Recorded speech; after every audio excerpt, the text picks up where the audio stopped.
This is the Washington Times front page for Thursday, September 28, 2023. Thanks for joining us. I'm George Gerbo. 7 Republicans fought for breakout moments or just about any attention-getting maneuver at the second GOP presidential primary debate in California.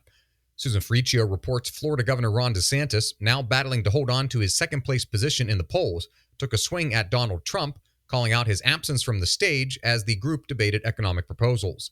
While none of the candidates who appeared at the Ronald Reagan Presidential Library is close to closing the polling gap with Trump, the 7 participants all scrambled for the second-place spot. DeSantis is now trailing former South Carolina Governor Nikki Haley in New Hampshire, which holds the nation's first Republican primary in February.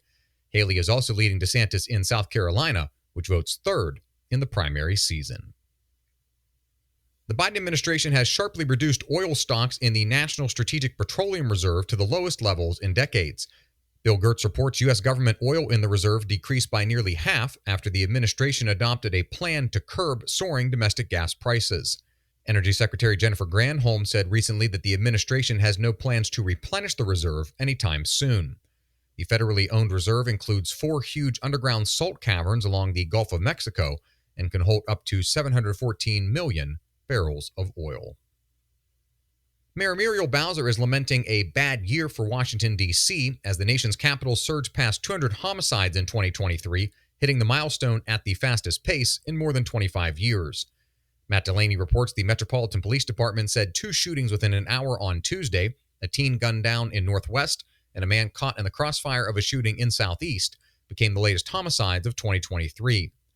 Acting Police Chief Pamela Smith said this year's total is up to 209, a 35% increase from the 155 killings at this point last year.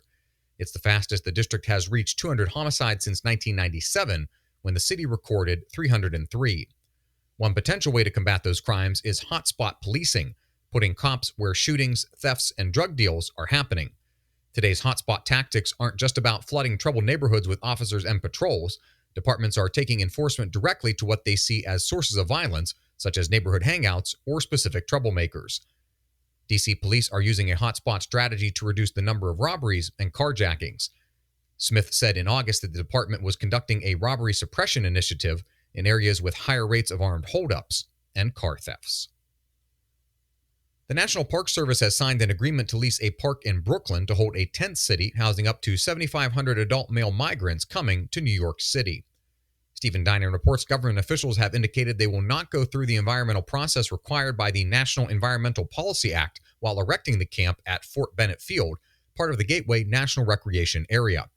The location, which juts into Jamaica Bay, is also on a floodplain and lacks the infrastructure to supply the camp with basic needs such as water. The NPS signed a lease 2 weeks ago granting the city's 1-year use of the site with the option for a second year. Local politicians have sued to stop the lease. And finally, the House Ways and Means Committee has made public more emails and other documents related to the investigation into tax fraud and gun charges involving Hunter Biden. Susan Ferricchio reports the documents include emails and memos that appear to tie then Vice President Biden to his son's foreign business deals and provide a look into the efforts of Assistant U.S. Attorney Leslie Wolf to shield Biden from the criminal investigation. The panel released the documents ahead of the House Oversight and Accountability Committee's first hearing of its impeachment inquiry into the president.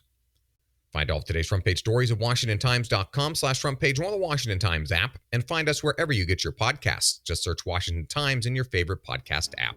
You can also find us on social media at Wash Times for breaking news, sports, commentary, and more. The Washington Times, I'm George Gerbo.